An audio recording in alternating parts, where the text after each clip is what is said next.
विक्रमादित्य राजा थे उज्जैन के,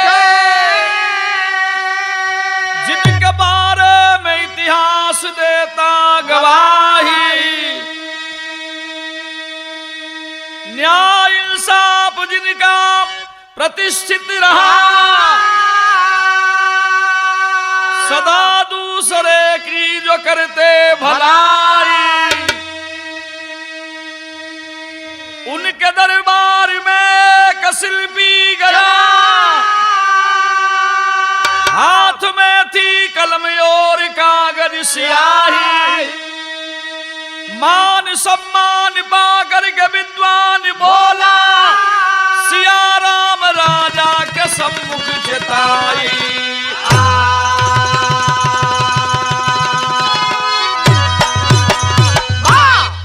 तर्ज बदल गई मास्टर, और वही तर्ज में किया, आई हो मेरी जिंदगी में तुम बहार बन के। आई हो मेरी जिंदगी में तुम बहार बन के। आई हो मेरी जिंदगी में तुम बहार बन के। इतिहास की कहानी है, कोई काल्पनिक कहानी नहीं। संस्कृत यूनिवर्सिटी के प्रकांड विद्वान इस कहानी को हमें बताए। उस समय की बात है, विक्रमादित्य के दरबार में एक शिल्पी गया, चित्रकार गया।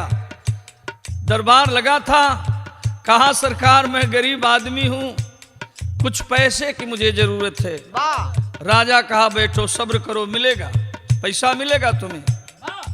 कहा सरकार मैं भीख मांगने नहीं आया हूं, मैं कलाकार हूं, चित्रकार हूं, कोई तस्वीर हमसे बनवा लीजिए, पारितोषिक के रूप में हमें कुछ दे दीजिए। राजा कहा अरे भाई चित्र बनाने वाले तो बहुत आते हैं। कहा सरकार और चित्रकारों में मैं नहीं, मेरे अंदर एक गुण है, एक प्रतिभा है, जीवन में जिसको मैं नहीं देखा उसकी भी तस्वीर बना सकता हूं। राजा आश्चर्यचकित हुआ, जिसको नहीं देखो उसकी भी तस्वीर बना लोगे? कहा हाँ सरकार। कह रहे भाई तब तो तू पूजने योग्य है। कहा नहीं सरकार, मूर्ति की होती पूजा मूर्तिकार की नहीं। मूर्ति की होती पूजा मूर्तिकार की नहीं। मूर्ति की होती पूजा मूर्ति की होती पूजा मूर्तिकार की नहीं। मूर्ति की होती पूजा मूर्तिकार की नहीं। सब कुछ मैं बना दूंगा सरकार जो कही। सब कुछ मैं बना दूंगा सरकार जो कही। सब कुछ मैं बना दूंगा सरकार। सब कुछ मैं बना दूंगा सरकार जो कही। राजा विक्रमादित्य आश्चर्य में पड़ गए। सुने हैं बैन चैन राजा को न आया है। तुरंत सभा में कालिदास को बुलाया है। राज दरबार में कवि कालिदास आए हैं। बुला के राजा सारी बात को बताए हैं। खूब विचार कर आदेश हुआ ज्ञानी का। बना दो चित्र मेरी प्राण प्रिय रानी का। भूप कहते हैं चित्रकार बड़े नामी हो। बनाना ऐसा कि उसमें न कोई खामी हो। अचरज में पड़ गए राजा। राजा बिना महाकवि कालिदास के राय के कोई काम नहीं करता था। बुलाए, कवि जी देखिए ये कह रहा जिसको जीवन में मैं नहीं देखा उसकी तस्वीर बना दूंगा। कहे तब तो अच्छी बात है सरकार, कुछ न कुछ बनवा लीजिए इससे। राजा कहा अच्छा ठीक है, मेरी रानी का चित्र बनाओ, तस्वीर बनाओ। आदेश पाते ही राजा के आदेश लाज रखिया हमारे बानी के। आ सुन के चित्रकार चित्र बनवै लागल रानी के।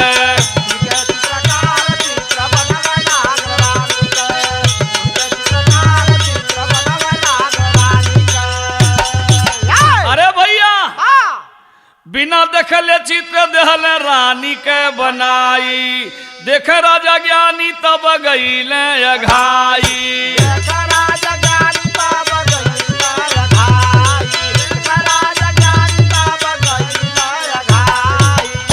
बारी लगल देखावे सब जानी के।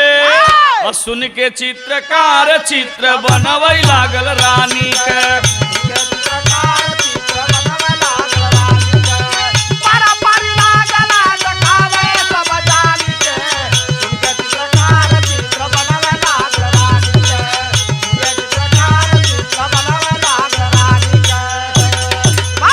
अति प्रसन्न हुआ राजा। कहा ऐसा तो कलाकार में नहीं देखा, रानी साहिबा को कभी नहीं देखा था।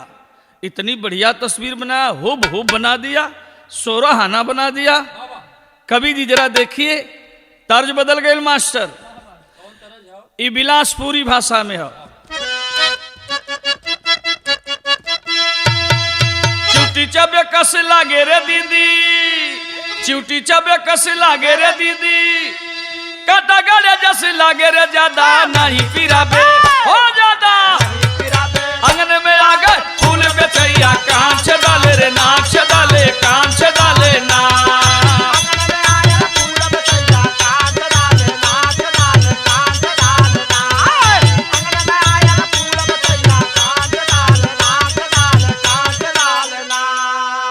भौजैया कहले से नदिया से कि छेदवाल। बिलासपुरी भाषा में फूल बेचैया कहल जाला कान छेद वालन के। कली ना भौजी भैया लोग नाराज हुई हैं। कली तोहर भैयो ना हुआ, कहाँ गल हुआ बतावे के नागर नाथे नगरपुर माम।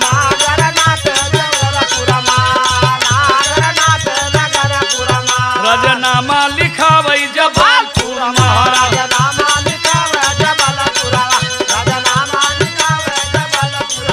अरे अंगने में आ गए फूल बेचैया, कान से डाले नाक से डाले, कान से डाले ना।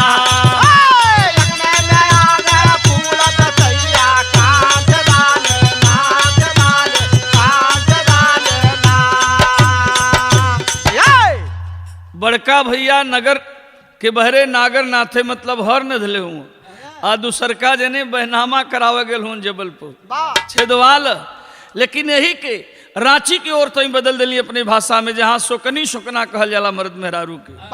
तो सोकनी तोरे कर नवाना,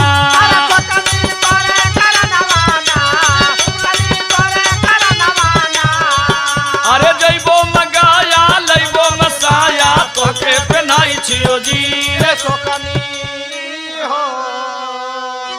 राजा विक्रमादित्य कहे कि कवि जी देखिए कितनी अच्छी तस्वीर बना दिया है।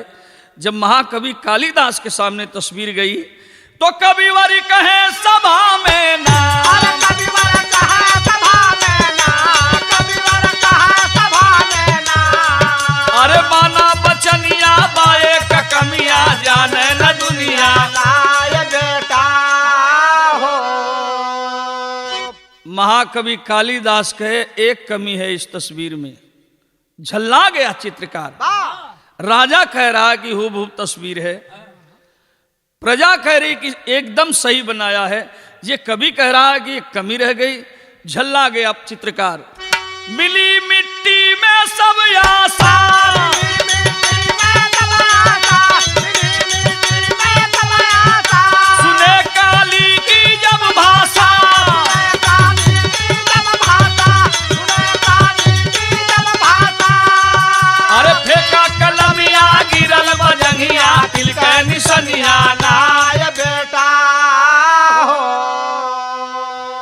चला के कलम फेंक दिया चित्रकार।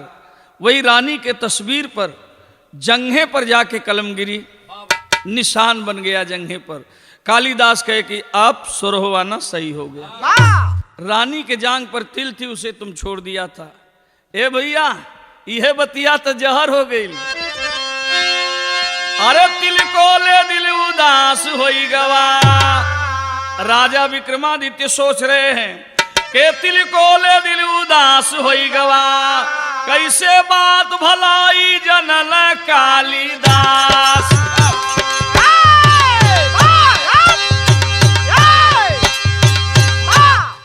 राजा कहा, भरे दरबार में कालिदास बेइज्जत कर दिया हमें, हम इसे प्राण से बढ़ के मानते थे।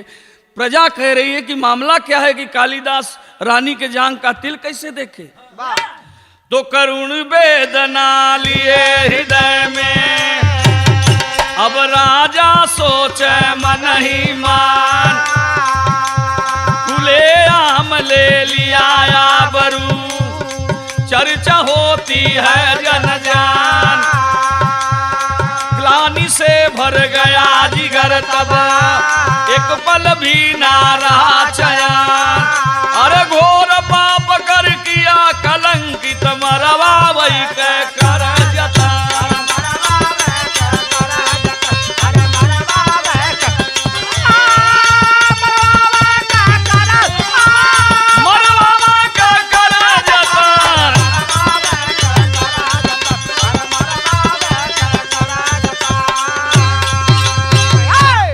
जिंदा नहीं छोड़ेंगे कालिदास को, बेइज्जत कर दिया हमें। सारे नगर में यही चर्चा हो रही कि कालिदास रानी के जांग का तिल कैसे देख लिए। ए भैया, तर्ज बदल गई। और मास्टर है तर्जबाम कि हम हई मजनू का यार, प्यार सिखलई बे गोरी।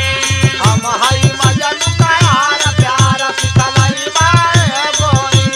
हम हई मजनू का यार, प्यार सिखलई बे गोरी। रोष में तो आया ही राजा, साथ साथ दुखी भी हुआ। राजा होई गई ले उदास, खास आपन ना कोई। राजा होई गई ले उदास, खास आपन ना कोई। बहुत अच्छे।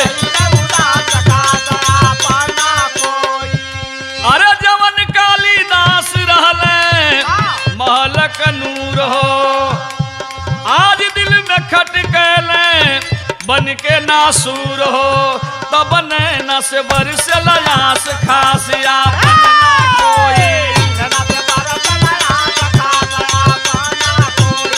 नैना से बरस लयास, खास आपन ना कोई। तो राज दरबार में जल्लाद के बोलौले, आँखियों कलेजा चाही हमके चतौले।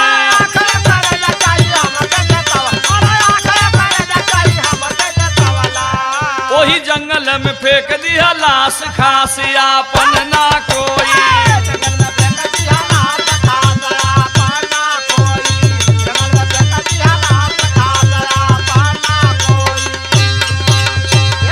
ले जाओ जल्लादों, ले जाओ महाकवि कालिदास को। इसे एक पल भी मैं देखना नहीं चाहता। मंत्री जी आप भी साथ में जाइए, जंगल में ले जाके इसको मार के आंख और कलेजा लेते आइएगा। लाश जंगल में फेंक दीजिएगा, पशु पक्षी खा जाएंगे। पकड़ लिए गए कालिदास। इस धरती के विद्वान कालिदास जल्लादों से घिर गए। एक तर्ज हो मास्टर, बहुत पहले 78-79 में के हम गाई लोग अक्सर पसंद करें, कई बार गवावे में। वही तर्जबाम के निबिया की डरिया, निबिया की डरिया मैया नावाली, झालू बाबा हो कि झूली झूली, हो कि झूली झूली, मैया मोरी गावली गीतिया, हो कि झूली झूली।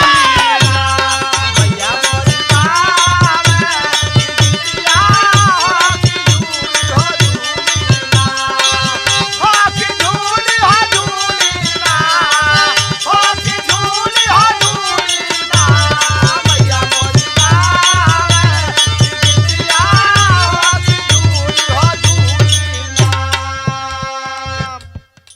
इस धरती के दुनिया के माने हुए विद्वान पकड़ लिए गए जल्लादों के हाथ। जल्लाद लेके जा रहे हैं जंगल की ओर।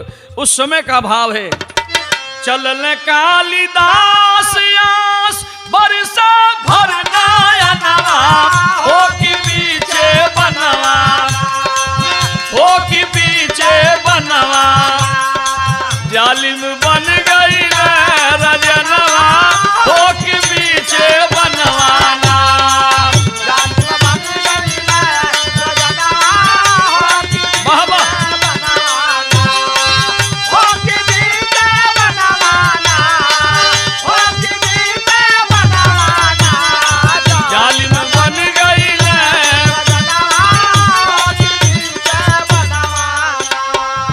जवन कालिदास रहले राजा के परनवा हो कि पीछे बनवा, हो कि पीछे बनवा, आज भइल दुश्मनवा हो कि पीछे बनवाना। आज भइल दुश्मनवा हो कि पीछे बनवाना, आज भइल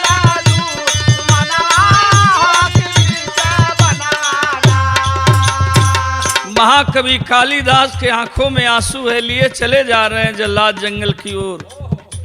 लेकिन मंत्री सोच रहा है जंगल में पहुंचने के बाद कैसे बुझावल जाई, कैसे बुझावल जाई, ज्ञानी के दिया नवा हो कि पीछे बनवा, हो कि पीछे बनवा, मंत्री रचल एक योजनवा हो कि पीछे बनवा।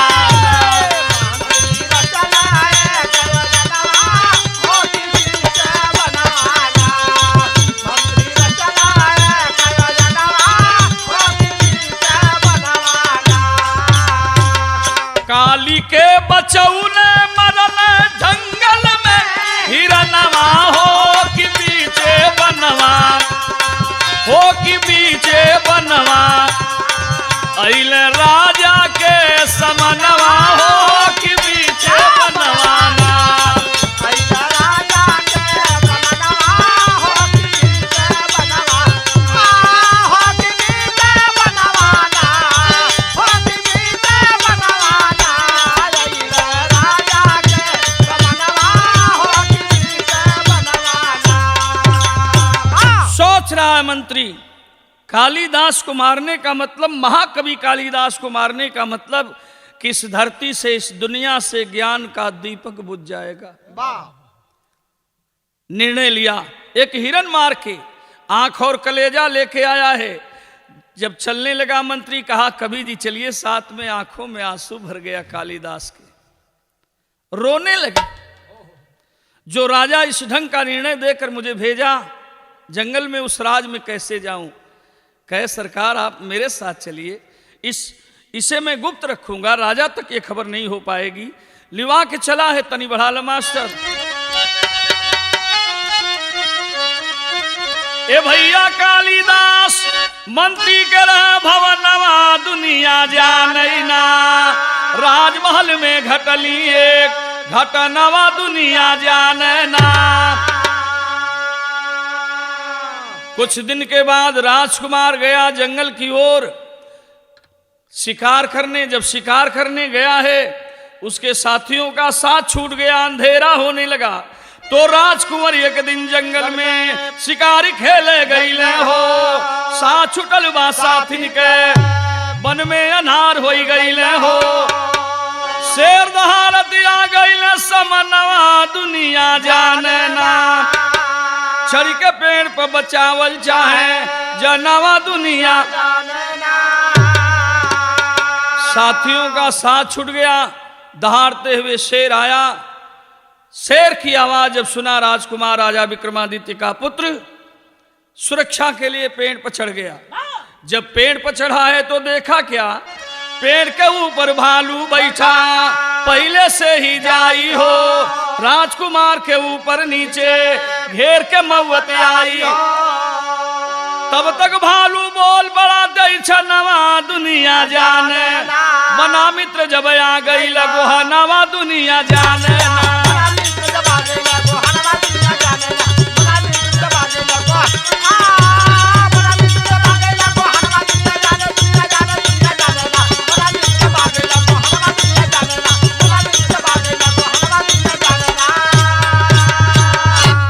देखा कि ये लड़का पसीना पसीना हो गया, डर रहा है। नीचे शेर देखा, ऊपर भालू देखा। भालू समझ रहा है कि ये डर रहा है। कहा बेटा डरो मत, जौने रोग का शिकार तय हुए वही रोग का शिकार हमहू हैं। हमहू शेरवे के डरन ऊपर चढ़ली पेड़े पर। डरो मत, मित्र जैसा भाव मैं रखूंगा तेरे साथ। देखो ज्यादा ये रुकेगा नहीं, घंटा 2 घंटा रहेगा, तब तक तुम आराम करो, मैं जागता हूं, फिर मैं सोऊंगा, तुम आराम करना। ज्यों ही राजकुमार सोया, शेर नीचे से बोला। उस जमाने में राजा विक्रमादित्य का परिवार पशु पक्षी की भाषा समझता था। शेर बोला भालू से कि रे मानव के चक्कर में क्या पड़ा है, उसे ठेल दे, मैं क्षुधा पीर मिटा के चला जाऊंगा। भालू कहा नहीं, जब मेरी शरण में आ गया, मेरा मित्र बन गया, तो इसे मैं धोखा नहीं दूंगा। लेकिन जब जगा राजकुमार जगा, भालू सोया, वही बात शेर फिर कहा कि रे मानो उस भालू को गिरा दो, मैं खा के चला जाऊंगा, तेरा कुछ नुकसान नहीं करूंगा। लेकिन राजकुमार कहा कि ठीक है, कहा तो ये आलू भालू से हमें का लेवे के, ठेल दिया। लेकिन चालाकी से सोया था भालू। कहा गया रे राजकुमार, मुझे मालूम था कि तू राजा विक्रमादित्य के लड़के हो। जब तेरा बाप कालिदास का नहीं हुआ तो तुम कैसे मेरा होगे। इसीलिए मैं चालाकी से सोया था। मैं चाहूं तो तुझे मौत की सजा दे सकता हूं, नहीं दूंगा, मित्र बना लिया, लेकिन थोड़ी सी सजा तो दूंगा। मरलेस खान जीभी पर राजकुमार के इनकर जबनिए हो गई। ए भैया, खाली ससे मीरा ससे मीरा ससे मीरा के सिवा कोनो बतिये न कहें। घरे अइले राजा जब सुना, बड़ा परेशान हुआ। ओझाई दवाई वैद्य डॉक्टर लगौलन, ठीक नहीं भइले राजकुमार। वो समय का भाव हो प्रदीप भाई कि राजा ज्ञानी हो, राजा ज्ञानी, अरे बेटवा खातिर होई गईले परेशान। राजा ज्ञानी हो, होई गईले परेशान। राजा ज्ञानी हो,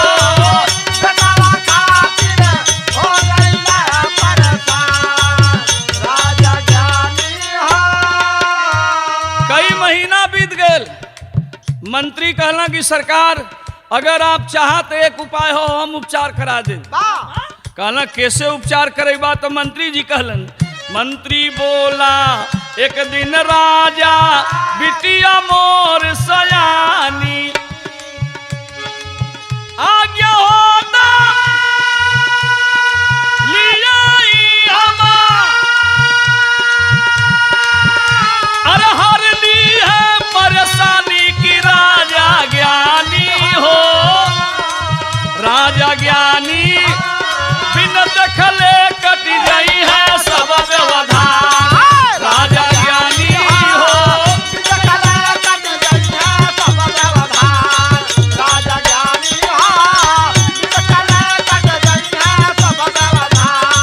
राजा ज्ञानी हो। ए सरकार, हमार बिटिया बड़ा विद्वान है, कहा तो उसे उपचार करा दें। कहला रे मंत्री जी पहले कहले रहता। कहला कि नहीं, एक शर्त है मन, बिटिया हमार करी उपचार, लेकिन आड़ से करी। दीवाल के वो बगल ऊ रही है, बगल तुहार लड़का रही। कहला भैया कैसो करावा, आड़े रहो सामने रहो, ठीक होइले से।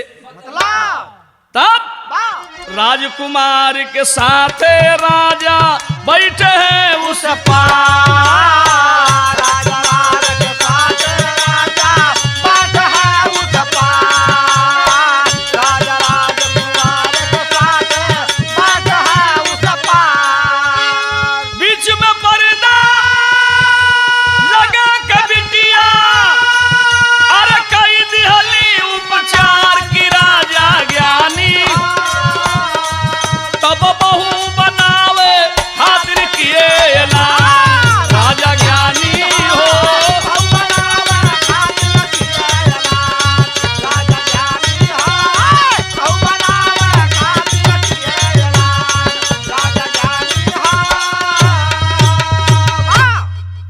ससे मीरा, देखें आध्यात्मिक ढंग से वो उपचार करती है।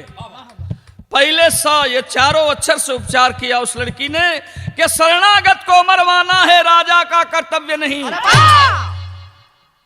खत्म हो गए राजकुमार का, अब से मीरा कहे लगल। अब से उपचार कैले से तुबंधु गंगा सागर से भी होता अस्त नहीं।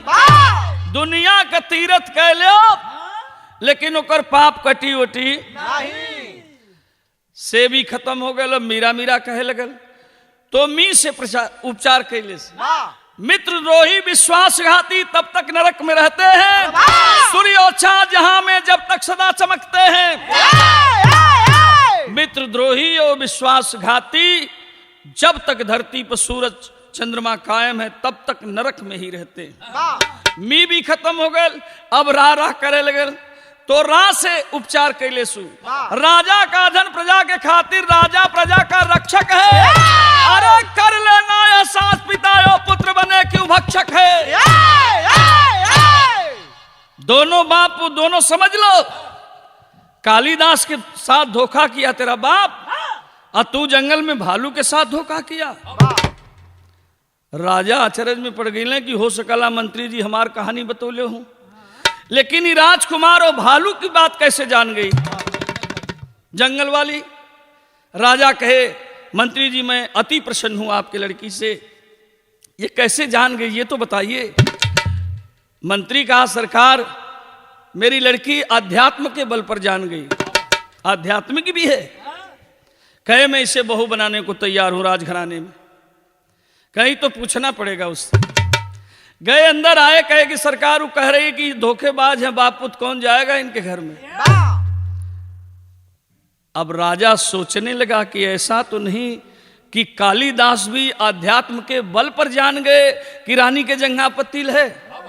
ये तो बहुत बड़ी चूक किया हमने, ऐसा भी होता है। आध्यात्म के बल पे लड़की सारी कहानी जान गई तो ऐसे तो कालिदास भी जान सकते थे। दुखी हुआ राजा, कालिदास को सोच के रो रहा है। अरे कालिदास कालिदास तुहार नाम सब दिनवा रही, कैसे तुहरे मरण के ही कमी नवा सही। कैसे तुहरे मरण के ही कमी नवा सही, कैसे तुहरे मरण के ही कमी नवा सही होय, कमी नवा सही होय, कमी नवा। कैसे तुहरे मरण के ही कमी नवा, कैसे तुहरे मरण के ही कमी नवा सही। तो गलती हमार तू तरह बेकसूर हो, बानी मजबूर हेरवा के कोई नूर हो। मारा सीने में कटारी चाह बतिया कही, तलवार निकाल लिया कि महाकवि कालिदास मैं तेरे साथ बड़ा धोखा किया, अब मैं भी इस धरती पर जीना नहीं चाहता। जब वही कटार चलाना चाहे राजा विक्रमादित्य यह कही के राजा तजल चहले पर नवा, तझर झर बरस आंसू कालिदास भय समानावा। झर बरस आंसू कालिदास भय समाना, झर बरस आंसू कालिदास भय समानावा। तो मांगल चाहे माफी झुक के चरण में जमही। कालिदास सामने आ गए कि राजा तो आत्महत्या कर लेगा। कालिदास को जब देखे पैर पर झुक गए। वो कालिदास मंत्री की बिटिया नहीं, कालिदास उपचार कर रहे थे। पैर में झुकना चाहे, पकड़ लिए महाकवि कालिदास। सरकार ये क्यों भूल रहे हैं, आप राजा हैं हम प्रजा हैं आपकी। राजा अति प्रसन्न हुआ। विक्रमादित्य कहे मैं बहुत बड़ी भूल किया, महाकवि आपके साथ। मंत्री बगल में खड़ा कहा कि सरकार एक भूल हमने भी जीवन में किया है आपके साथ। कहें बोलो बोलो मंत्री क्या कहना चाहते हो। कहें सरकार आपने कहा था कि कालिदास का आंख कलेजा ले आना, मैं कालिदास को छोड़ दिया, हिरन का आंख कलेजा लाया था। कहे मंत्री तू बधाई के पात्र हो, अगर तुम ऐसा नहीं करते तो मेरा निर्णय गलत था। इस दुनिया से इस धरती से ज्ञान का दीपक बुझ जाता। शाबाशी देता हूं तुम्हें, अगर राजा गलती करता हो तो मंत्री को उचित राय देना चाहिए और उचित काम किया तूने, इसके लिए मैं इनाम दूंगा तुझे। तो गुरु बिहारी गुरु रमन फिर फुला फूल गुलशन में। फूला फूल गुलशन में हो, फिर फूला फूल, फिर फूला फूल गुलशन में हो, फिर फूला फूल गुलशन में। भोला भरत के छोड़ के श्यामा गैला कौनी वन में हो। अरे तिल को ले दिल उदास होई गवाम, लिखते सिया राम है विश्वनाथ इतिहास। तिल को ले दिल उदास होई गवाम,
अच्छा बाबूजी, हम गायिका नीतू राज अपने सब भोजपुरी भैया लोगन के पांव छू के प्रणाम करतनी।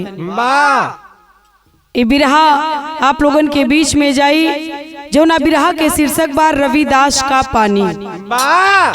संत रविदास का पानी ये बिरहा का शीर्षक मिली और ये चैनल सियाराम कवि म्यूजिक पर ये बिरहा आप लोगन के सुने के मिली। जे ना चैनल के सब्सक्राइब कर लो हुई निवेदन बाकी चैनल के सब्सक्राइब कर ले। बिरहा में भूमिका में कहना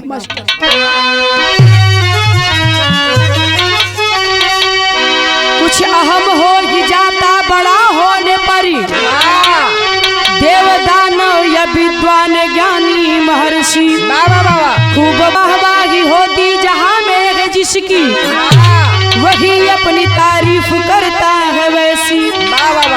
गौर करना उसे अब अहंकार है, इसलिए श्रेष्ठ अपने को बैठे है मानी। घटना घटी है काशी में ऐसी, सिया राम संतो सुनिए कहानी।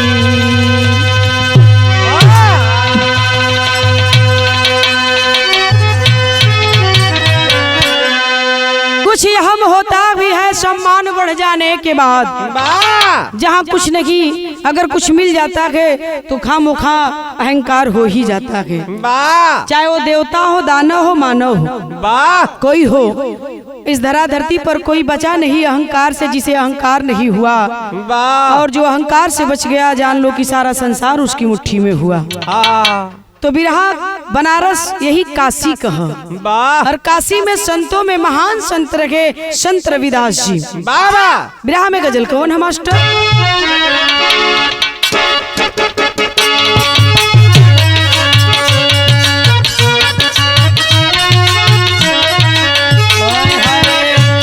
यह गीत करबला चलो हो, करबला चलो चलो,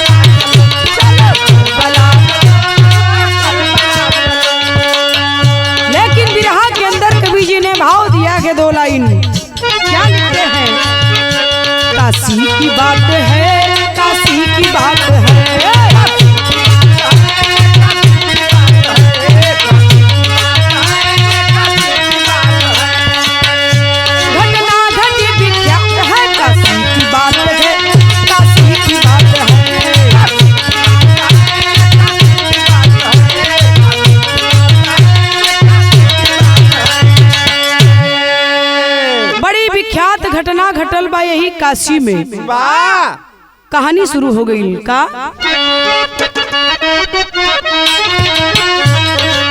कबीर के घर पे गुरु गोरखनाथ आए हैं,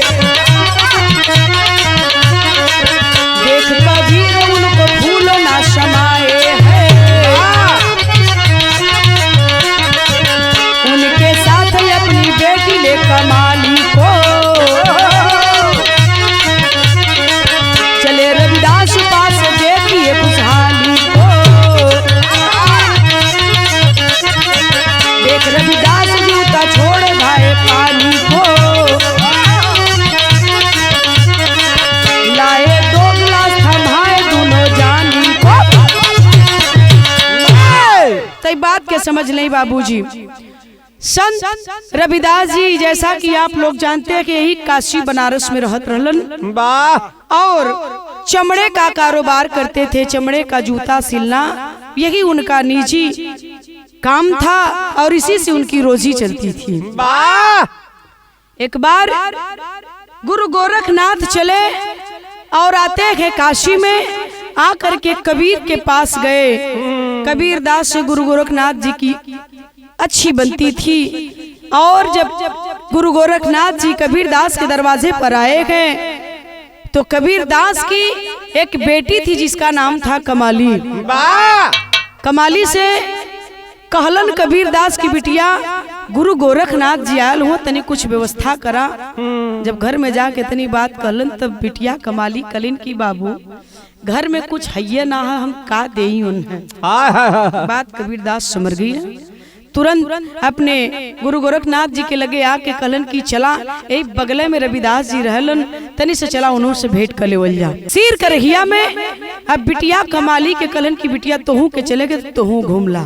वाह चूंकि कबीर दास जान गिला कि घरे में कुछ है ना न खियाइब का पियाइब का तो काहे न लेके रविदास की चली। बिटिया कमाली के लेके गुरु गोरखनाथ के साथ कबीर दास चल देना। रविदास के दरवाजे पर बिरहा में गीत लगल।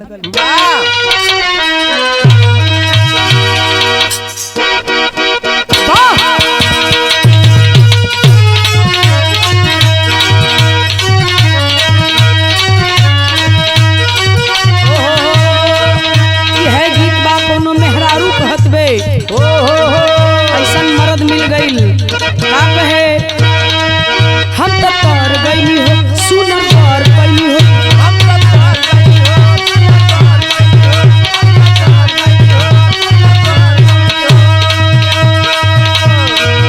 अपना राजाऊ के प्यार में संवार गई हो।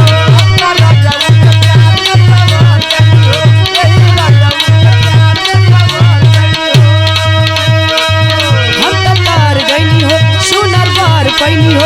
अपना राजाऊ के प्यार में संवार गई हो। ई खुशी रगे लगवा रे, ई खुशी रगे लगवा रे सखिया बुला रे। हर हरे सखिया बुला रे, हर हरे हमर राजा बुला रे, हर हरे सखिया बुला रे। लेकिन बिरहा के अंदर कवि जी ने भाव लिखा है, गौर करेंगे। जैसे कि रविदास के दरवाजे पर कबीर दास गुरु गोरखनाथ पहुंचते हैं, तुरंत रविदास अपन काम छोड़ के दौड़ पड़लन पानी बदे। पानी लेके आइल हुन भइल का सोचा गुरु गोरखनाथ लागी धोवलाई हाथ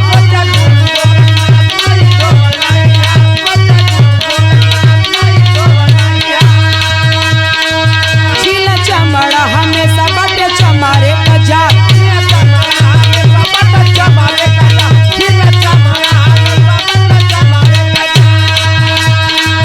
सोचा गुरु गोरखनाथ लागी धोवलाई हाथ छीला चमड़ा हमेशा बटे चमारे कजात।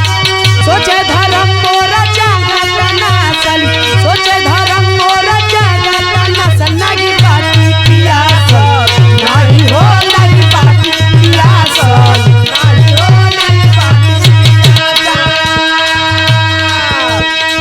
अरे बाप रे बाप गुरु गोरखनाथ का पहरा चढ़ गए पंचो।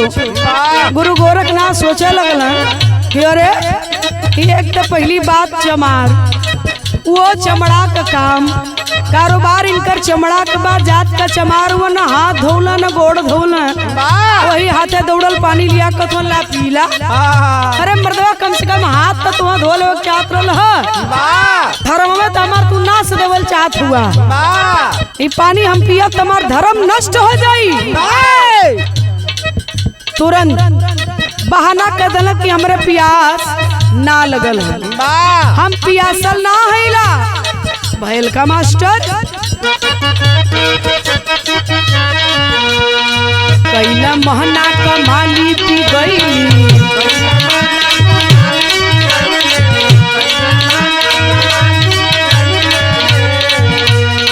सोचा नाथ बाला दूर भइली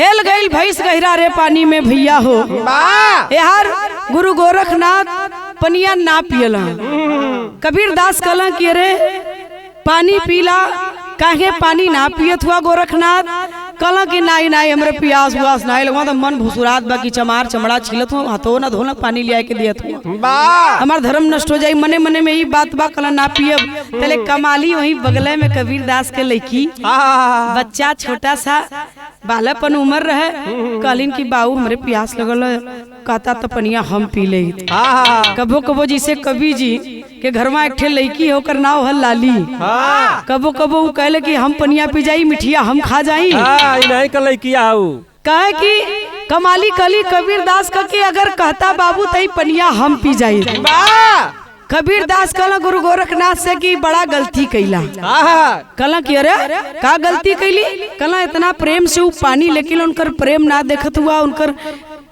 देखत हुआ कि चमार हुआ जूता सियत हुआ हाथ ना धोना पानी पियावत हुआ कमाली पानी के उठौली एक गिलास पानी गुरु गोरखनाथ ना पियला कमाली कबीर दास के लड़की पानी पी गई। है होता क्या है बाबू तनी तेरी लगाओ मास्टर अरे बताए तब कबीरा बतिया ए भैया बताए तब कबीरा बतिया दिहला ठुकराई तू जीवन भर का थकिया थकिया थकिया थकिया गोरखनाथ से कहलन कबीर दास अरे बाप रे बाप जिंदगी भर का थाती ठोकर मार देला वो पानी का मोल ना समझ पौला गुरु गोरखनाथ से कहलन कि मोल और पानी का ना समझ पौला वो पानी अनमोल रहल संत रविदास के हाथ का पानी ठोकर मार देला ई नीक ना कैला ए पर तो है पछताए के पड़ी। कबीर दास का बात दिल में तीर की तरह लग गई। गुरु गोरखनाथ बिन बिन अइला निकल रहला गोरखपुर कहना हम मास्टर चौकड़ा लगावा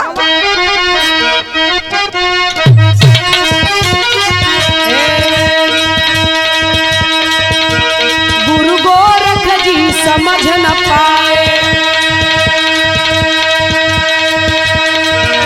कबीर जो बतलाए है कुछ दिन बीता बिदाल अपने अरे गोरखपुर में आए हैं अरे जप तप अपने योग के बल से बाबू सिद्धि बहुत कमाए हैं गजब हुआ आकाश मार्ग में गजब हुआ आकाश मार्ग में गुरु ज्ञानी तक छाए हैं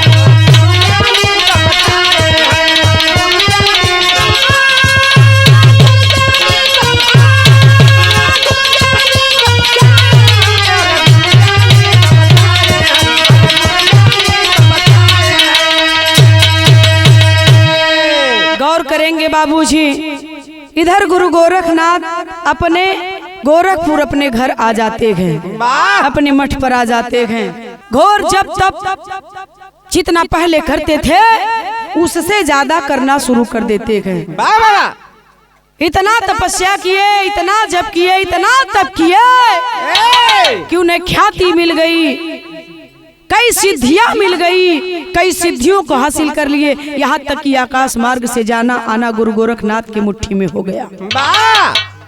कोई देख भी नहीं पाता था कि कब गुरु गोरखनाथ आकाश मार्ग में टहल रहे हैं और कहां से कहां कितने समय में निकल जा रहे हैं। ये ख्याति गुरु गोरखनाथ ने अपनी सिद्धि से प्राप्त कर लिया। एक दिन की बात है, समय काफी बीत गया है। एक दिन की बात है, घटना घटती है मास्टर। बिरहा में गीत बड़ी पुरानी है और आखिरी है।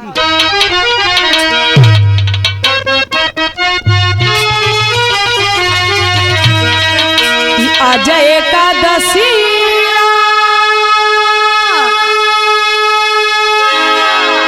आज एकादशिया अरे बिहाने दुआदशिया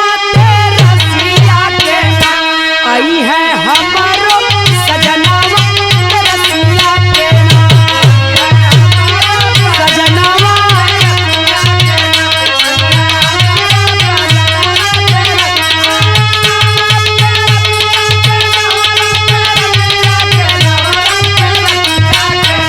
आई है हमारो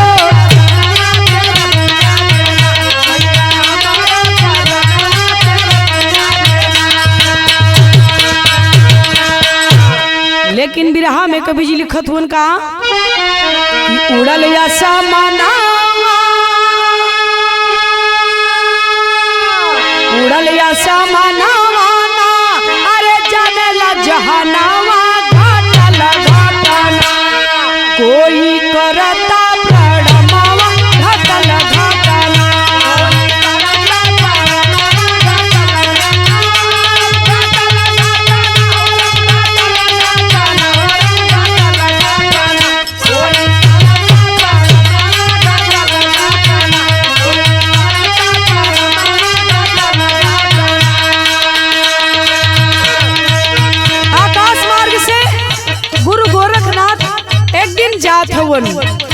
और नीचे से कोई प्रणाम करता है गुरु गोरखनाथ को।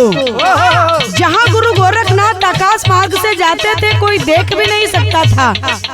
वही ऐसा कौन है जो नीचे से इस धरा धरती से गुरु गोरखनाथ को आकाश मार्ग से जाते हुए देख भी रहा है और प्रणाम भी कर रहा है। खटक गई बात। घोर आश्चर्य गुरु गोरखनाथ को हुआ। भइल का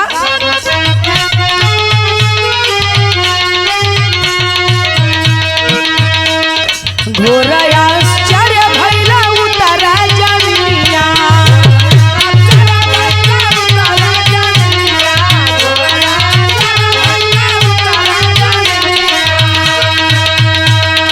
देखल प्रणाम करत रहली बीती हिनिया।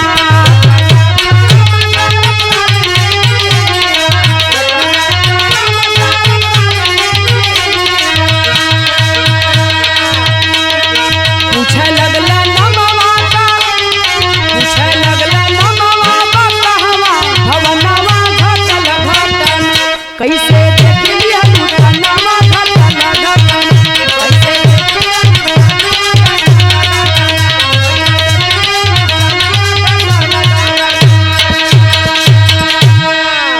अब देखा ए भैया हो गुरु गोरखनाथ का चुन्निया खड़ी हो गई। का चुन्नी खड़ी भइल लगला टोआ जैसे शेखर तू टोवत हुआ ऐसा ही टोआ लगला। टीका एकदम तोहरे मती लगो ले रहना। कल अरे हमें तो कोई देख भी नहीं सकता है और ये नीचे से ऐसा कौन है जो मुझे देख भी रहा है और प्रणाम भी कर रहा है। गुरु गोरखनाथ ने उतरे लगला नीचे। उतरे लगला नीचे आए के देखा एक ठे लड़की कौन। अरे अरे ए बिटिया के हो कहाँ तुम्हार घर है का तुम्हार नाम है। कली के नाम पूछत हुआ अचिन्हत ना हुआ। हमारे घरे गयल हुआ हम चिन्हता ना हुआ। कहले कि अब तो और उपद्रव बतियावत है। अब तो और बेसी उपद्रव लड़की है। आई उपद्रव बतियावत है। हम देख कैसे लेलस आई कहते कि मैं चिन्हत ना हुआ, हम तो चिन्हत है। गोर आश्चर्य हुआ, कहला बताओ के है? तब बतावत है मास्टर। बिरहा में पहपट लगी आवा।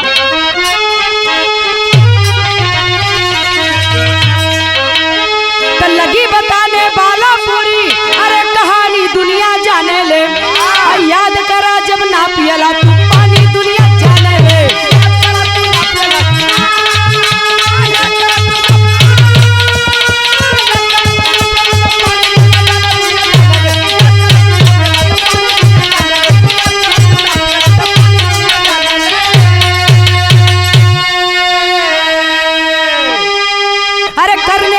रविदास जी के द्वारे का चर्चा हो, जो पानी के ना पियला तो हम पी गईली फरचा हो। तब से हम ब्रह्मांड पूरा अरे पहचानी दुनिया जाने ले। अब कबीर दास का बिटिया हम ही पानी, दुनिया जाने ले।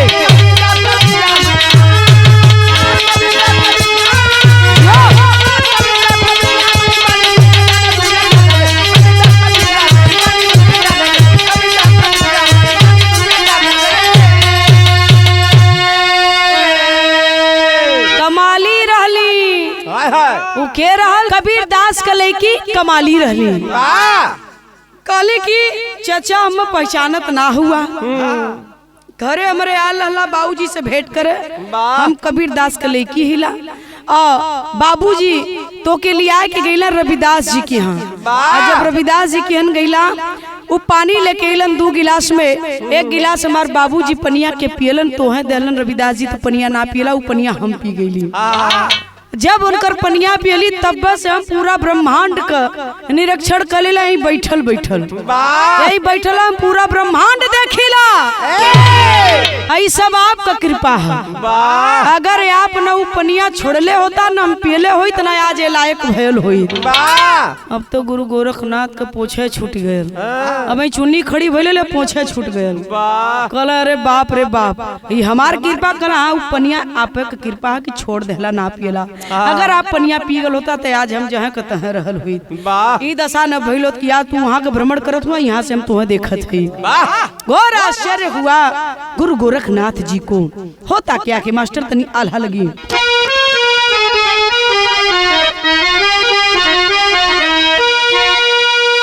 तो सुन के कमाल के कमाली वाली बतिया, अरे गुरु गोरखनाथ भय कबीर धुन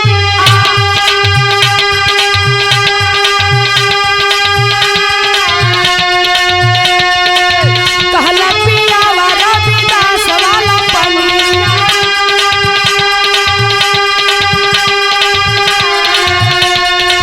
चलला कबीर जी दोबारा होलिया,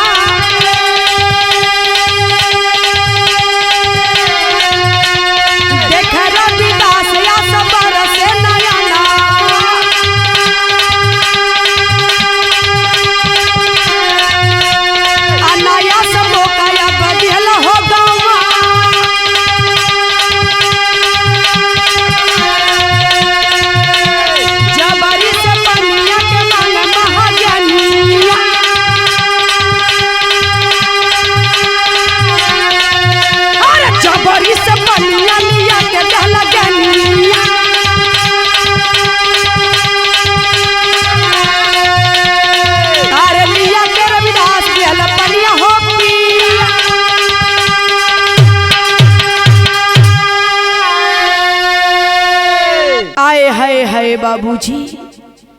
घोर आश्चर्य में पड़े गुरु गोरखनाथ जी की आज इतनी बड़ी भूल मैं कैसे कर बैठा। इतनी तप तपस्या जोग रमाने के बाद मुझे ये सिद्धि प्राप्त हुई, तो मैं रविदास के पानी को आखिर क्यों नहीं पहचान पाया। इतना बड़ा भूल मुझसे हो गया। आय के कबीर दास के आगे गिड़गिड़ाए लगला, कहला कि रविदास का पानी पिया था, नहीं तो मर जाओ। रविदास का पानी ना पियली, जिंदगी का सबसे बड़ी भूल कैली। चला और चल के हमके रविदास का 1 गिलास पानी उनके हाथ से पियादा। कबीर दास कलन कितना सुघर मौका गंवा देला। तू समझ ना पौला। अब जब मन ना मनबा तो चला, लेकिन उस समय गंवा दिले हुआ, उस समय बार बार ना वाला जीवन में कबो कबो आवाला। उस सुनहरा मौका गंवा दिले हुआ, लेकिन फिर भी संगी हुआ तो बात मनबे करब। लिया के गईले रविदास के लगे, जवन पानी चमार जान के घिनाई के गुरु गोरखनाथ ना पीले रहना, आज वही चमार संत रविदास के आगे गुरु गोरखनाथ एक गिलास पानी मांगत हुआ और गिड़गिड़ात हुआ। एक गिलास पानी अपने हाथ से मैं पियादा, हाथ जोड़त ही हमसे बहुत बड़ी भूल हो गई।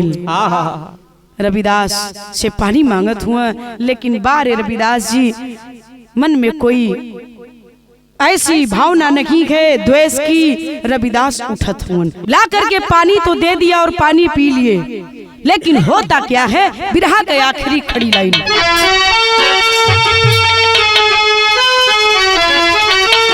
लेकिन ना भइलाया सरवा अरे पगले के जैसन, पूछा गोरखनाथ गनिया काहे बाई।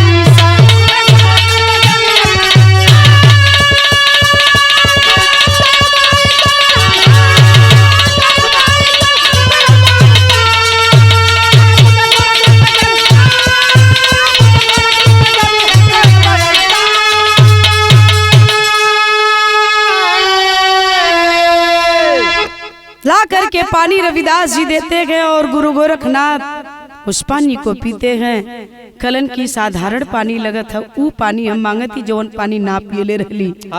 तब कबीरदास के सामने रविदास जी कहलन, गुरु गोरखनाथ से का कहलन, पानी चली गईला मुल्तान हो, मिली ना दोबारा होकर गईला अपमान हो, मान खुद अपन घटवला तू साधु कैसन, पूछा गोरखनाथ गनिया काहे बाई।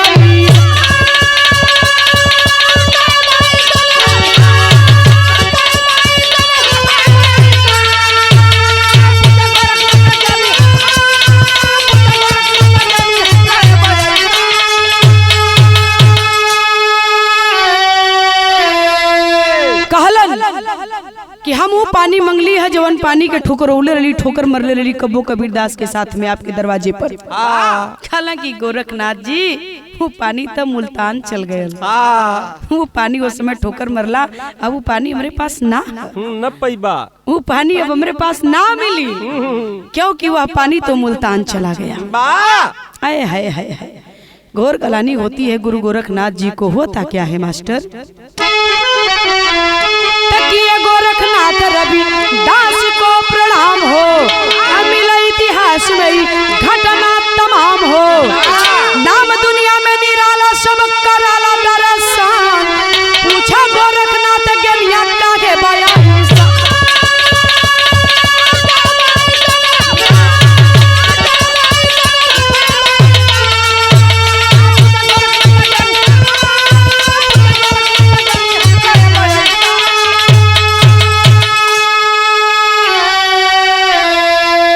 गुरु गोरखनाथ पश्चाताप की अग्नि में जलते हुए अपने मठ गोरखपुर चले जाते हैं। ऐसे संत हमारे हिंदुस्तान में थे, चाहे वो गुरु गोरखनाथ रहे हो, संत रविदास जी रहे हो, चाहे कबीरदास जी रहे हो, चाहे तुलसीदास रहे हो, ऐसे ऐसे संत थे पहले के, चाहे सूरदास जी रहे हो।